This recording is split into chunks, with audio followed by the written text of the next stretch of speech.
తల్లిదండ్రులు కావాలనుకునే మీ కలని నిజం చేసుకోండి. ఆర్థిక స్థితికి అనుకూల పద్ధతిలో మామ్ ఐవీఎఫ్ తో. నమస్తే అమ్మా. నమస్తే అమ్మా. అమ్మా, ఆడవాళ్ళ గురించి మాట్లాడదాం. తప్పనిసరిగా మాట్లాడుకోవాలి కదా. మాట్లాడుకోవాలి, ఎందుకంటే మనం చేసే పూజలు వ్రతాలు అన్నీ మగవాళ్ళ కోసమే కదా. అంతే, ఆడవాళ్ళకి తమకంటూ ప్రత్యేకంగా ఏదీ లేదమ్మా. త్యాగానికి ప్రతీక స్త్రీ. అంచేత ఏది చేసినా అయితే భర్త కోసం కానీ పిల్లల కోసం కానీ కుటుంబం కోసం కానీ చేస్తుంది. కానీ నాకు తెలిసి ఇంతవరకు ఎన్నో వ్రతాలు చూశాను. ఆ వ్రతాల్లో దేంట్లో అయినా నేను బాగుండాలి, నాకు ఆరోగ్యం కావాలి, నేను ఎక్కువ కాలం బతికుండాలి అని ఏ స్త్రీ కానీ నాకు అందం కావాలి, నాకు ఐశ్వర్యం కావాలి, నేను ఎక్కువ కాలం బతికుండాలి, నాకు ఆయుర్దాయం కావాలి అని వ్రతం చేసినట్టుగా లేదు. ఏ వ్రతాలు చేసినా అలాంటి వ్రతాలు అసలు ఉన్నాయా అమ్మ? అలాంటి నాకు తెలిసినంత వరకు లేవు. ఏదైనా కానీ భర్త కోసం, పిల్లల కోసం, కుటుంబం కోసం ఇలాంటి వ్రతాలు మాత్రమే ఉంటాయి. అవే ఉన్నాయి. ఎందుకంటే వాళ్ళు అనుకోలేదు, చేయలేదు కనుక చేసినవే కదా మనకు కనపడుతూ ఉన్నాయి. అంచేత వాళ్ళు తన కోసంగా ఏమీ చేసుకోలేదు. అందరూ బాగుంటే తాను బాగుంటానన్న ఒక భావన స్త్రీలలో ఉంటుంది. అందుకే ఆ త్యాగానికి ప్రత్యేకగా స్త్రీ గురించి మనకి చెప్తూ ఉంటారు. అయితే ఇప్పుడు ఆ స్త్రీ గురించేనమ్మా, స్త్రీ ఎప్పుడు సౌభాగ్యవతిగా ఉండాలంటే ఎలాంటి పూజలు చేయాలి, ఎలాంటి వ్రతాలు చేయాలి, దాని గురించి వివరించండి అమ్మా. కొడుకు ఎక్కువ కాలం బతికుండాలి అని పాపం ప్రతి తల్లి కోరుకుంటుంది. అందువల్ల పెళ్ళయి ఇంటికి రాగానే కోడల చేత మంగళగౌరి వ్రతం చేయిస్తుంది. అలాగే కుటుంబం అంతా బాగుండాలి, అందరూ సంతోషంగా ఉండాలి, సంపదలు ఉండాలి అని చెప్పి వరలక్ష్మి వ్రతం చేయిస్తుంది. తనంతట తానుగా చేయకపోయినా నా కొడుకు బాగుండాలి అన్న ఉద్దేశంతో అత్తగారే చేయిస్తారు. ఇవి మనకి ప్రధానంగా ఉండేది. ఈ రెండింటిలోనూ కూడా మీరు గమనించినట్టయితే ఇటు మంగళగౌరి వ్రతం కానీ అక్కడ వరలక్ష్మి వ్రతం కానీ ఆ చేసినటువంటి అమ్మాయిల పేర్లు ఏంటమ్మా? మంగళగౌరి వ్రతం చేసిన అమ్మాయి పేరు సుశీల. సుశీల అంటే మంచి శీలము కలిగినటువంటిది, మంచి ప్రవర్తన కలిగినది అని అర్థం. అలాగే ఈవిడ ఇది చేసినటువంటి ఆవిడెవరు? వరలక్ష్మి వ్రతం చేసిన ఆవిడ చారుమతి, మంచి బుద్ధి కలిగినది. ఇది ఉంటే ఈ వ్రతాలు చేసినట్టు. ఇలాంటి మంచి బుద్ధి, మంచి ప్రవర్తన ఉంటే చాలా బాగుంటుంది అది అలవర్చుకోవడానికి. ఆ కథలు మొత్తం కూడా అసలు సౌశీల్యం అంటే ఏమిటి, మంచి బుద్ధి కలిగి ఉండడం ఏమిటి అని చెప్పేటటువంటి కథలే ఉంటాయి. ఆ కథల్లో అంతరార్థం కనుక చూసినట్టయితే అసలు ఇంత బాగా ఇంత సద్బుద్ధి కలిగినటువంటి వాళ్ళు ఉంటారా అనిపిస్తుంది.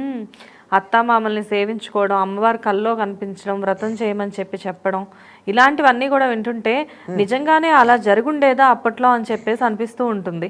కానీ ఆవిడ ఏం చేసిందమ్మా? వ్రతం నువ్వు చేసుకోమని అమ్మవారు చెప్తే ఊళ్ళో వాళ్ళందరి చేత చేయించిందా లేదా? అవును. మరి అది మంచి బుద్ధి కాదా? చాలా మంచి బుద్ధి. నాకు ఒక్కదానికే మేలు జరగడం ఏమిటి, 10 మందికి జరగాలనుకుంది. ఎప్పుడు గయ్యాళి కాకుండా ఉండేది, దెబ్బలాడేది కాదు, ఉన్నదాంతో తృప్తి పడేది, ఎప్పుడు నవ్వుతూ ఉండేది, ఇంటిని శుచిగా పెట్టేది. ఇవన్నీ కూడా మనకి సౌభాగ్యానికి కారణం అవుతాయి. ఇవన్నీ ఉండాల్సిందే.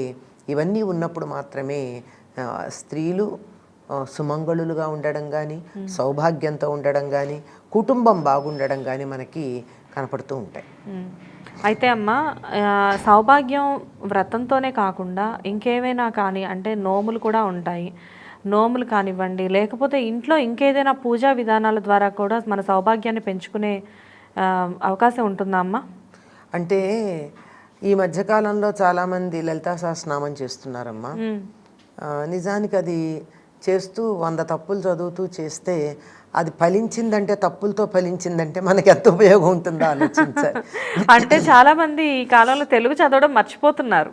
అదే కదా, అదే మెయిన్ రీజన్. అంచేత అది అలా ఉంచేస్తే వీటన్నిటినీ మించి వాటి కోసం కన్నా కూడా అందులో ఉన్న అర్థాన్ని ఒకటి గమనించుకుని అర్థం చేసుకుని అది ఆచరణలో పెడితే ఎక్కువ బాగుంటుందేమో అనిపిస్తూ ఉంటుంది.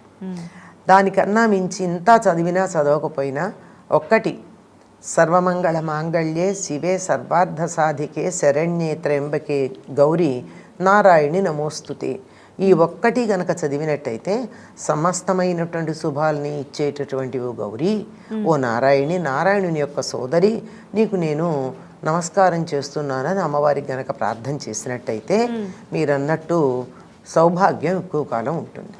ఈ సౌభాగ్యాన్ని ఇవ్వగలిగినటువంటి అమ్మవారు ఎవరయ్యా అంటే గౌరీదేవి. అందుకే కదా పెళ్లికి ముందు గౌరీ పూజ చేయిస్తారు. అవును. ఆవిడ నిత్య సుమంగళి. ఆఖరికి అమృతం తాగినటువంటి దేవతలందరూ కూడా సృష్టి అంతంలో నశిస్తే శివుడు నశించడు, విషం తాగి కూడా జీవించున్నాడు. ఎందువల్ల అంటే అమ్మవారి యొక్క మహత్వం వల్ల, ఆవిడకున్నటువంటి దీర్ఘ సుమంగళిత్వం అనేటటువంటి కారణంగా. కనుక ఆవిడని ఆరాధిస్తే ఎవరినైనా సరే మనం ఒక నమస్కారం చేసామనుకోండి, తన దగ్గర ఉన్నది ఇస్తారు. ఆవిడ దగ్గర అది ఉంది కనుక ఇవ్వగలదు. లేని వాళ్ళు ఏమి ఇస్తారమ్మా? కనుక పార్వతీదేవిని ఆరాధించటం, ఇవంతా లలిత సహస్రనామాలు లాంటివి చదివినా చదవకపోయినా, చదవగలిగినా చదవలేకపోయినా, విన్నా సర్వమంగళ మాంగళ్య అనేటటువంటి ఈ శ్లోకం ఇందాక చెప్పానే, ఇది గొప్ప మంత్రంతో సమానమైనటువంటిది. దాన్ని ప్రతిరోజు పఠించాలా అమ్మ ఆ శ్లోకాన్ని? అంతే. అది కుజదోషం లేకుండా చేస్తుంది. కుజగ్రహానికి ఆ గ్రహస్థానం ఇచ్చినటువంటిది అమ్మవారు. కనుక ఆవిడ చెప్తే కుజుడు వింటాడు. కనుక కుజదోషం పోతుంది. అందులో మంగళ శబ్దం అంది. మంగళుడు అంటే కుజుడు. ఏదైనా హాని కలిగేది కుజదోషం వల్లే. దాన్ని పోగొట్టి దీర్ఘాయువుని ఇచ్చి తనకి తన భర్తకి కూడా దీర్ఘాయువుని ఇవ్వగలిగినటువంటిది అని చెప్పి ఆవిడ్ని ప్రార్థించమంటారు. ఈ ఒక్క శ్లోకాన్ని పఠించినట్టయితే తప్పనిసరిగా కనీసం రోజుకి 10-12 సార్లు కానీ 21 సార్లు కానీ వీలైతే 108 సార్లు కానీ ఈ శ్లోకాన్ని చదువుతూ అమ్మవారి కుంకుమ గనక వేసినట్టయితే సమస్తమైన శుభాలు కలుగుతాయి. సమస్తమైన శుభాలు కలుగుతాయి అన్నప్పుడు స్త్రీలు తమకు శుభంగా భావించుకునేటటువంటి మాంగళ్య సిద్ధి కూడా లభిస్తుంది. అయితే పూజ చేసే సమయంలో ఇలా ఈ మంత్రాన్ని పఠిస్తూ అమ్మవారికి పూజ చేయడం అనేది ఉత్తమమా అమ్మ? ఉత్తమమమ్మ. మరి పూజ చేసేటప్పుడు ఆ అదృష్టవంతుల ఇంట్లో భర్తలు పూజ చేస్తారు కదా, అలా ఆయన చేస్తూ ఉంటే ఈవిడ చేసే అవకాశం లేకపోతే ఏం బాధపడక్కర్లా. ఆయన చేశాడు కనుక ఈవిడికి కూడా వస్తుంది. హాయిగా ఆయన పూజ చేయడానికి ముందో వెనకో అక్కడ ఓ చోట కూర్చుని ఎంతసేపు పడుతుందమ్మా? 10 నిమిషాలు కూడా పట్టదు, 7-8 నిమిషాల్లో అయిపోతుంది. దాన్ని చక్కగా 108 సార్లు అనుకుంటే చాలు. బాగుందమ్మా. నమస్తే. నమస్తే.